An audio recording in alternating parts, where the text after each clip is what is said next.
يسألونك عن الخمر والميسر قل فيهما إثم كبير ومنافع للناس وإثمهما أكبر من نفعهما লোকেরা আপনাকে মদ ও জুয়া সম্পর্কে জিজ্ঞাসা করে, বলুন দুটোর মধ্যেই আছে মহাপাপ এবং মানুষের জন্য উপকারও, আর এ দুটোর পাপ উপকারের চেয়ে অনেক বড়।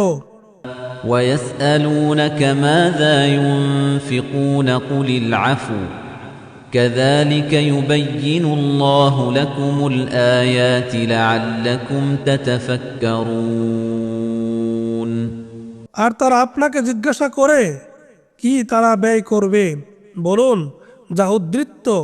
এভাবে আল্লাহ তার আয়াতসমূহ তোমাদের জন্য সুস্পষ্টভাবে ব্যক্ত করেন যাতে তোমরা চিন্তা করো। في الدنيا والآخرة ويسألونك عن اليتامى قل إصلاح لهم خير وإن تخالطوهم فإخوانكم والله يعلم المفسد من المصلح ولو شاء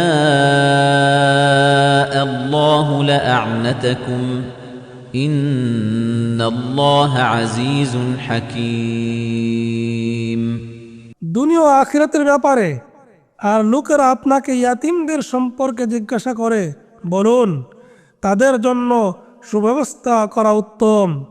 তোমরা যদি তাদের সাথে একত্রে থাকো তবে তারা তো তোমাদেরই ভাই।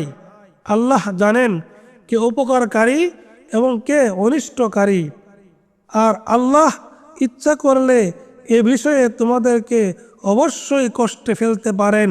নিশ্চয় আল্লাহ প্রবল পরাক্রান্ত প্রজ্ঞাময়। ولا تنكحوا المشركات حتى يؤمن ولأمة مؤمنة خير من مشركة ولو أعجبتكم আর মুশরিক নারীকে ঈমান না আনা পর্যন্ত তোমরা বিয়ে করো না। মুশরিক নারী তোমাদেরকে মুগ্ধ করলেও অবশ্যই মুমিন কৃতদাসী তার চেয়ে উত্তম। ولا تنكحوا المشركين حتى يؤمنوا ولعبد مؤمن خير من مشرك ولو أعجبكم ঈমান না আনা পর্যন্ত মুশরিক পুরুষদের সাথে তোমরা বিয়ে দিও না। মুশরিক পুরুষ তোমাদেরকে মুগ্ধ করলেও অবশ্যই মুমিন কৃতদাস তার চেয়ে উত্তম।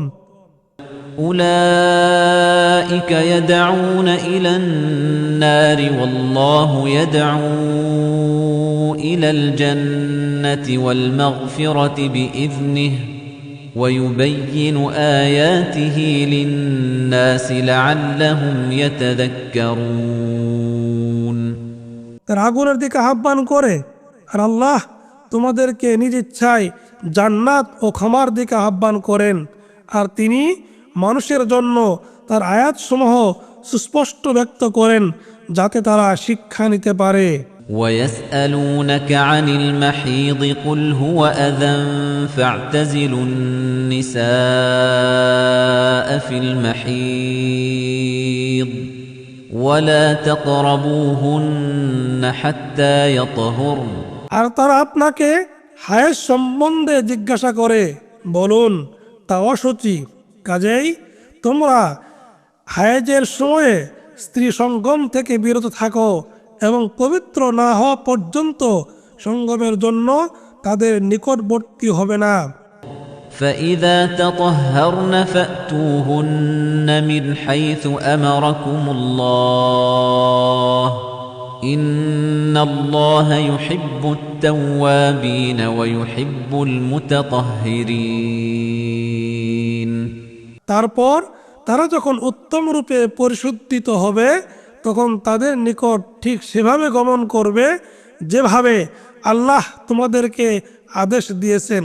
নিশ্চয় আল্লাহ তওবাকারীকে ভালোবাসেন এবং তাদেরকেও ভালোবাসেন যারা পবিত্র থাকে। নিসাউকুম হারথুল লাকুম ফাতু হারথাকুম আন্না শি'তুম ওয়াকদ্দিমু লিআনফুসিকুম واتقوا الله واعلموا أنكم ملاقوه وبشر المؤمنين তোমাদের স্ত্রীরা তোমাদের শস্যক্ষেত্র, অতএব তোমরা তোমাদের শস্যক্ষেত্রে যেভাবে ইচ্ছে গমন করতে পারো, আর তোমরা নিজেদের ভবিষ্যতের জন্য কিছু করো এবং আল্লাহকে ভয় করো এবং জেনে রাখো তোমরা অবশ্যই আল্লাহর সম্মুখীন হবে, আর মুমিনদেরকে সুসংবাদ দিন। ولا تجعلوا الله عرضة لأيمانكم أن تبروا وتتقوا وتصلحوا بين الناس والله سميع عليم আর তোমরা সৎ কাজ এবং তাকওয়া ও মানুষের মধ্যে শান্তি স্থাপন থেকে বিরত থাকার জন্য আল্লাহর নামের শপথকে অজুহাত করো না, আর আল্লাহ সর্বশ্রোতা সর্বজ্ঞ। لا يؤاخذكم الله باللغو في أيمانكم ولكن يؤاخذكم بما كسبت قلوبكم والله غفور حليم তোমাদের অনর্থক শপথের আল্লাহ তোমাদেরকে পাকড়াও করবেন না, কিন্তু তিনি সেসব কসমের ব্যাপারে পাকড়াও করবেন তোমাদের অন্তর যা সংকল্প করে অর্জন করেছে, আর আল্লাহ ক্ষমা পরায়ণ পরম সহিষ্ণু। للذين يؤلون من نسائهم تربص 4 أشهر فإن فاءوا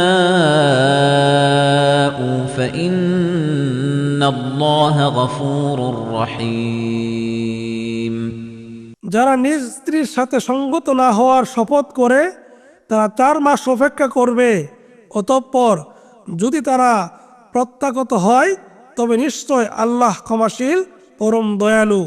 وإن عزموا الطلاق فإن الله سميع عليم আর যদি তারা তালাক দেওয়ার সংকল্প করে তবে নিশ্চয় আল্লাহ সর্বশ্রোতা সর্বজ্ঞ।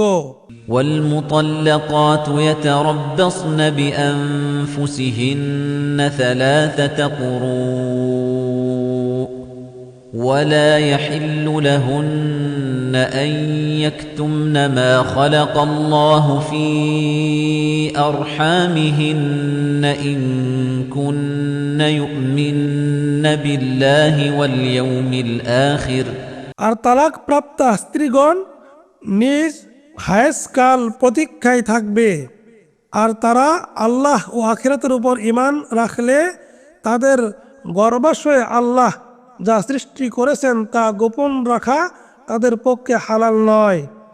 وبعولتهن أحق بردهن في ذلك إن أرادوا إصلاحا ولهن مثل الذي عليهن بالمعروف وللرجال عليهن درجة والله عزيز حكيم আর যদি তারা আপোষে নিষ্পত্তি করতে চায় তবে এতে তাদের পুনঃগ্রহণে তাদের স্বামীরাই বেশি হকদার, আর নারীদের তেমনি ন্যায়সঙ্গত অধিকার আছে যেমন আছে তাদের উপর পুরুষদের, আর নারীদের উপর পুরুষদের মর্যাদা আছে, আর আল্লাহ মহাপরাক্রমশালী প্রজ্ঞাময়।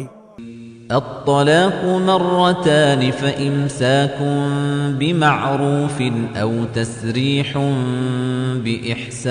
بإحسان ولا يحل لكم أن تأخذوا مما آتيتموهن شيئا إلا أن يخافا ألا يقيما حدود الله তালাক 2 বার, অতঃপর স্ত্রীকে হয় বিধিমতো রেখে দেওয়া নতুবা সদয়ভাবে মুক্ত করে দেওয়া, আর তোমরা তোমাদের স্ত্রীদেরকে যা প্রদান করেছ তা থেকে কোনো কিছু গ্রহণ করা তোমাদের পক্ষে হালাল নয়।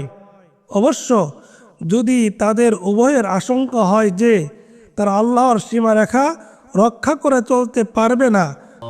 فإن خفتم ألا يقيما حدود الله فلا جناح عليهما فيما افتدت به تلك حدود الله فلا تعتدوها ومن يتعد حدود الله فأولئك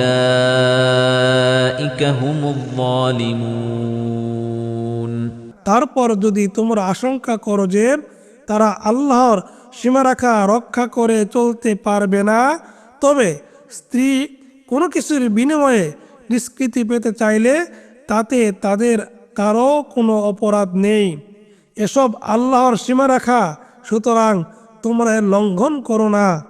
আর যারা আল্লাহর সীমারেখা লঙ্ঘন করে তারাই জালিম। فإن طلقها فلا تحل له من بعد حتى تنكح زوجا غيره فإن طلقها فلا جناح عليهما أن يتراجعا إن ظنا أن يقيما حدود الله وتلك حدود الله يبينها لقوم يعلمون অতঃপর যদি সে স্ত্রীকে তালাক দেয়, তবে সে স্ত্রী তার জন্য হালাল হবে না যে পর্যন্ত সে অন্য স্বামীর সাথে সঙ্গত না হয়।